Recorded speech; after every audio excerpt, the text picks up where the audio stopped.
Please begin the live tour of Starliner. Okay. Hello, everybody.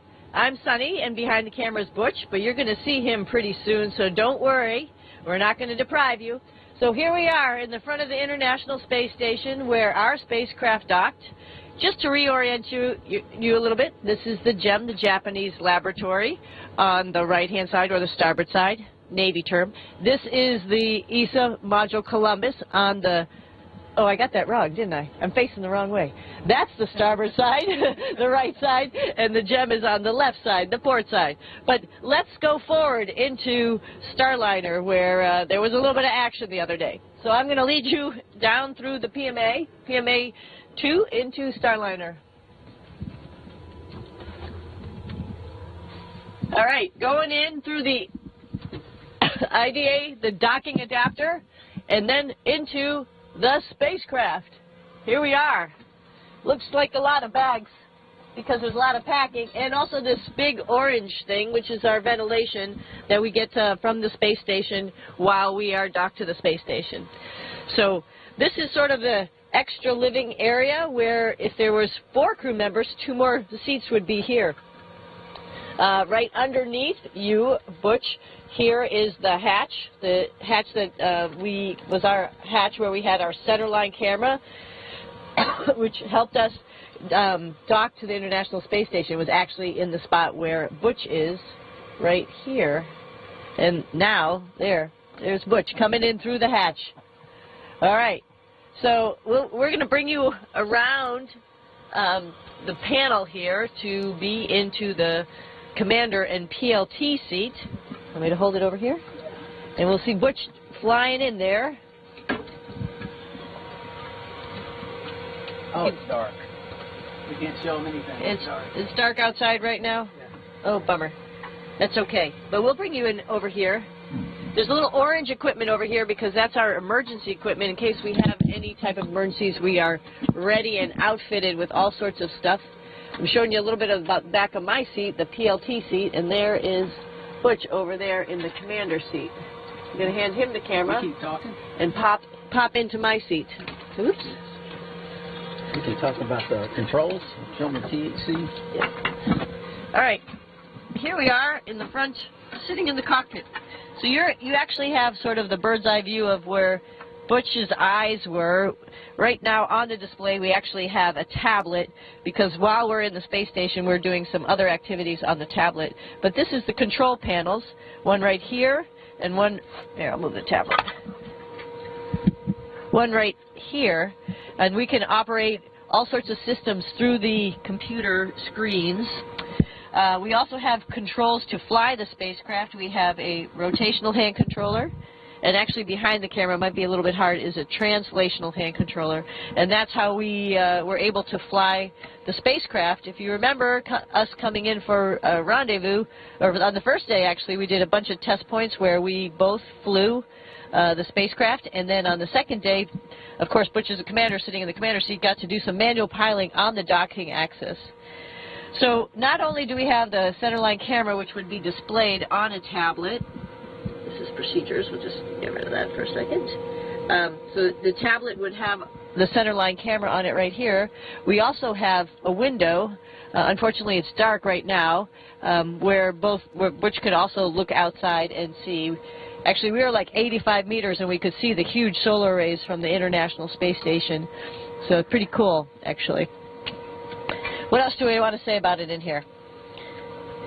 Do you have a couple of words? Tell them the scissors were not there during launch, I promise. Take the camera.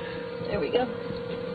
No, everything's been fantastic. The spacecraft is handled remarkably well, much better even than the simulator. And it's been just a positive event from start to finish. We practiced a safe haven event where we would use this as a lifeboat. If something, say a conjunction or something was about to intercede with the space station, some space debris, then we would all go scurry to our spacecraft and hunker down, and hopefully everything passed. But then we went through that process today, closing the hatches, everything, and it was quite a successful event as well.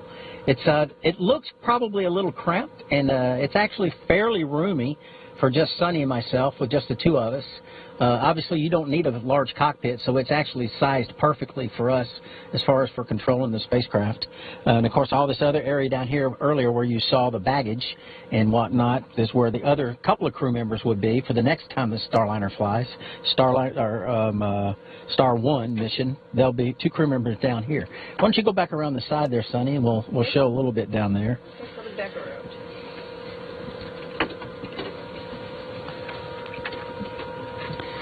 We were hoping to show you the view out the window, but the timing for when we have the coverage of this capability to downlink the video and the sun is not cooperating today, so maybe we'll show you that another day.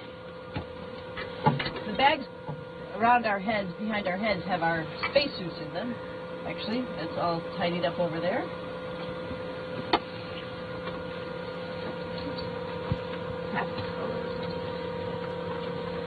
A little bit of emergency equipment.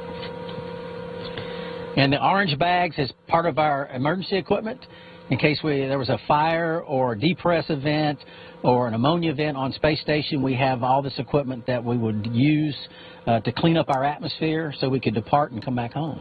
So all this is planned ahead of time and trained ahead of time, and there's a lot of effort by a lot of folks to get us ready and get all this equipment here and get it prepared. That device on the left over there is on the bulkhead. That's where our hatch, that's where we came in and out. You can't see it very well because that's a device right there that would actually clean the air for us if we had some hazardous, toxic atmosphere for whatever reason in here.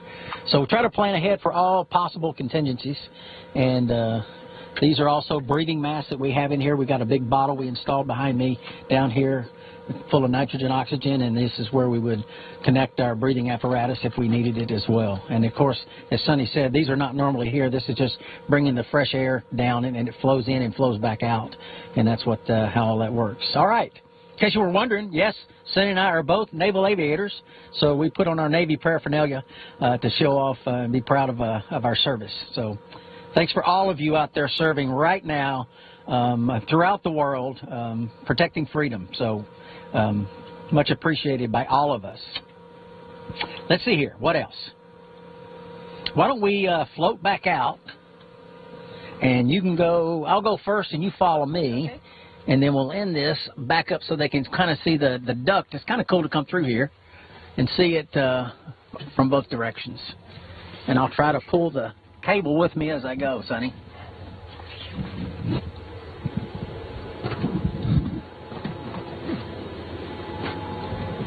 Obviously, with a quick tour like this, there's so much more that we could share with you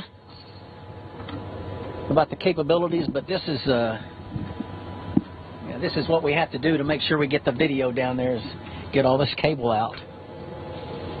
We'll be hopefully rotating more and more people to the International Space Station this way, as well as our friends from Dragon and our friends who came in the Soyuz. So pretty spectacular event to have humans orbiting the planet, and now we have a number of ways to get people here. So awesome. Awesome, and thank you so much for paying attention. Thank you for being with us, and Butch and I are, again, so honored to be part of this crew.